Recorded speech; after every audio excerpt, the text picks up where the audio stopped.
बिहार के सीमांचल इलाके में मदरसा शिक्षा व्यवस्था के नाम पर मजाक चल रहा है। यह हम इसलिए कह रहे हैं कि कटिहार के मदरसातुल बनात धुसमर से जो सच्चाई सामने आई है वह हैरान करने वाली है। इस सरकारी मदरसा में मौलवी पद में बहाल शिक्षकों को शिक्षा से जुड़े विषय तो दूर की बात, सामान्य ज्ञान तक की जानकारी नहीं है। कैसे मदरसा से जुड़े शिक्षा व्यवस्था के नाम हो रहा है मजाक, हम पूछते रह गए, वह बताने के लिए तैयार नहीं थे। हम बार बार शिक्षा से जुड़े हुए सवाल तो छोड़ दीजिए, सामान्य ज्ञान से जुड़े देश की राष्ट्रपति, प्रधानमंत्री और मुख्यमंत्री के नाम पूछते रहे, पर उनके पास कोई जवाब नहीं था। अंत में थक हार कर हम लोगों ने इतना ही पूछ लिया कि आप जिस देश में रहते हैं उस देश का क्या नाम है। मगर मौलवी मैडम इस बार भी बगलें झांकते रहे और जवाब नहीं दिया। दरअसल मैडम जवाब कैसे देती, जिनको वह किस देश में रहती हैं, जब यह पता नहीं है तो उनसे शायद देश के राष्ट्रपति, प्रधानमंत्री, मुख्यमंत्री या शिक्षा मंत्री के नाम पूछना हमारा ही गुनाह है। क्योंकि माहौल जो चल रहा है उसमें हर चीज को, धर्म को चश्मे से जोड़कर देखा जाता है। मगर जरा इससे आगे की सोचिए, सीमांचल के एक बड़ा वर्ग आज भी बुनियादी तालीम के लिए सरकारी मदरसे पर आश्रित है। ऐसे में अल्पसंख्यक समाज अपने बच्चों को प्रारंभिक शिक्षा देने के नाम पर जिन मदरसों में भेज रहे हैं, उन मदरसों में शिक्षित होना तो दूर की बात, सामान्य ज्ञान भी बच्चों को अगर ऐसे शिक्षकों से मिले तो बिहार का भविष्य कैसे संवर सकता है। लगे हाथ हम लोगों ने मौलवी मैडम से आगे बढ़ते हुए मौलवी पद में बहाल दूसरे शिक्षक से राष्ट्रगीत के बारे में जब पूछा तो मानो हमने उनसे सवाल पूछ कर ही गलती कर दिया। इसके बाद जब हम लोगों ने मदरसा के प्रधान मौलवी से भी सरकारी मदरसे की ऐसी हालत पर जब सवाल पूछने लगे तो उन्होंने हमें सलाह देते हुए सवालों के उस हिस्से को ही काटने का सलाह दे दिया। शायद जो सवाल हम पूछ रहे थे उन सभी का जवाब हेड मौलवी के पास भी नहीं था। हम लोगों ने उनसे भी वही सवालों को फिर से पूछने की कोशिश की, मगर हेड मौलवी साहब पहले से ही हमें टालने के लिए तैयार थे। इसलिए उन्होंने टालने के अंदाज में हर सवाल के जवाब को ही खारिज कर दिया। हाँ। क्या पढ़ाती हैं बच्चों को? बच्चों को क्या पढ़ाते कौन से क्लास के बच्चे को पढ़ाते हैं? किस पद पर बहाल हुई हैं आप? मदरसा में आपका कौन सा पद है? मौलवी का। अच्छा, दूसरा कलमा याद है आपको?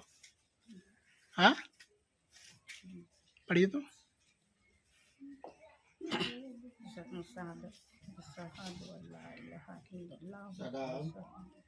खबर भेजें व्हाट्सएप पर देखना।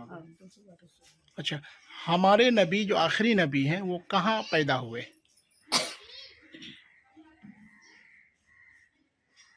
क्योंकि आप तो मौलवी हैं, मौलवी पद पर बहाल हुई हैं, याद है, जानती हैं? बोलिए हाँ या नहीं। कहाँ से आती है बच्चों को? हमारे नबी को कितने साल में नबूवत मिली? बच्चों को क्या देश का राष्ट्रपति का नाम बताए हैं? राष्ट्रपति का नाम बता सकते हैं? राष्ट्रपति का नाम बताइए, क्या है देश का? शिक्षा मंत्री का? बिहार के मुख्यमंत्री कौन है जानकारी मैडम? बिहार के अपने जो बिहार है उनके मुख्यमंत्री कौन है पता है? देश के प्रधानमंत्री को जानती हैं? प्रधानमंत्री का नाम जानती हैं? अच्छा, हम लोग किस देश में रहते हैं ये पता है? ये भी नहीं पता है। कुछ नहीं जानती है। क्या नाम है हम आपका? लोग किस देश में रहते हैं ये नहीं पता। ये नहीं पता। क्या नाम है मैडम आपका? ये सरकारी मदरसा है। कितने तनख्वाह उठाते हैं? तनख्वाह कितनी मिलती है आपको? छोड़िए। राष्ट्रीय गीत सर याद है क्या? नहीं पता है। नहीं है सर, बताया ना। नहीं याद है। क्या नाम हुआ आपका? सर कौन सा मदरसा है? मदरसा ये मदरसातुल बनात धुसमर है। अच्छा, स्कूल में जो शिक्षक हैं उन्हें देश का नाम नहीं पता और जनगण राष्ट्रीय गीत भी उनको पता नहीं, कितना राष्ट्रीय गान नहीं दुख जानते लगता हैं। है ये जान। कैसा लग रहा है आपको? उसको तो काट दीजिए सर, आप उसको काट दीजिए सर। काफी दुख होता पता है राष्ट्रगीत? हम काफी तो दुख सारे होता है। जहाँ से अच्छा, हम तो मौलवी है, हम यही सुना सकते हैं आपको। सारे जहाँ से अच्छा हमारा हिंदुस्तान हमारा ये राष्ट्रगीत नहीं। तो क्या कहता है, हम जो मौलवी हैं फाजिल पढ़े हुए हैं, दारुल देवबंद से पढ़े हुए हैं, हमारा स्कूल से कोई ताल्लुक नहीं है। अब कटिहार के इस मदरसे की हालत पर बिहार स्टेट मदरसा बोर्ड के सदस्य उमर फारूक नदवी ने कहा कि ऐसे मौलवी जिन्हें ये मालूम नहीं कि वह किस देश के नागरिक हैं, उन्हें इस देश में रहने का भी अधिकार नहीं है। जब पूर्व डिप्टी सीएम तारकिशोर प्रसाद, जिनके विधानसभा में यह मदरसा है, वह इस हालत पर खेद जताते हुए कहते हैं कि सरकार एक बड़ी राशि सरकारी मदरसों में अल्पसंख्यक बच्चों को तालीम देने के लिए खर्च करता है। ऐसे में अगर ऐसे शिक्षकों के सहारे बच्चों को बुनियादी तालीम दिया जाएगा तो अल्पसंख्यक समाज में शिक्षा व्यवस्था की हालत कैसे सुधरेगी। अच्छा, इन दिनों मदरसे को लेके कुछ विवाद चल रहा है कि मदरसे में राष्ट्रीय गान नहीं गाई जाती है और मदरसे में सिर्फ दीनी तालीम होती है, दुनियावी तालीम नहीं दी जाती। इससे क्या कहेंगे? ये बिल्कुल गलत और निराधार आरोप है। इस आरोप का मैं खंडन करता हूँ। ऐसा कुछ नहीं है। मैं आपको ये बताना चाहता हूँ कि मदरसे में हर विषय की तालीम दी जाती है। अगर उसका उदाहरण स्वरूप अगर आप देखना चाहेंगे तो आप अपने कैमरा को पीछे दिखाएं। यहाँ पे तालीम नौ बालिगान के प्रोग्राम के सिलसिले में यहाँ प्रोग्राम किया जा रहा है। इसको 5 इदारे मिलके चला रहे हैं। मदरसा के शिक्षक किस तरह अपने स्किल्स को, पढ़ाने के स्किल्स को किस तरह बेहतर बनाए, बच्चों को किस तरह बेहतर बनाए, उनके शिक्षा को लेके किस तरह मतलब जो है ना सरकार सोचती है कि उन्होंने इसको बाज़ाब्ता फंडिंग किया है ताकि हमारे जो शिक्षक है मदरसा के वो अपने बच्चों को बेहतर से बेहतर, उच्च से उच्च शिक्षा दे सके। और जहाँ तक राष्ट्रगाना का मसला है, ये बिल्कुल निराधार आरोप है। जो ये सवाल करते हैं उनसे पूछ लिया जाए कि क्या आपको राष्ट्रगान याद है? मुझे तो याद है। इसलिए ये आरोप बिल्कुल निराधार है। एक कटिहार सदर ब्लॉक में एक मदरसा है, ये बनात है धुसमर का। वहाँ के जो टीचर हैं उनको ये तक पता नहीं है कि हम किस देश में रहते हैं और उसको जनरल नॉलेज तक की जानकारी नहीं होती है।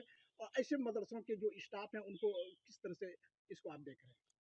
अगर ऐसा है, मेरी सोच से दूर की चीज़ है। अगर ऐसा है तो मैं उसका खंडन करता हूं और वहाँ के जो प्रबंध समिति है उनको मैं कहता हूं कि आप फौरी एक्शन लीजिए।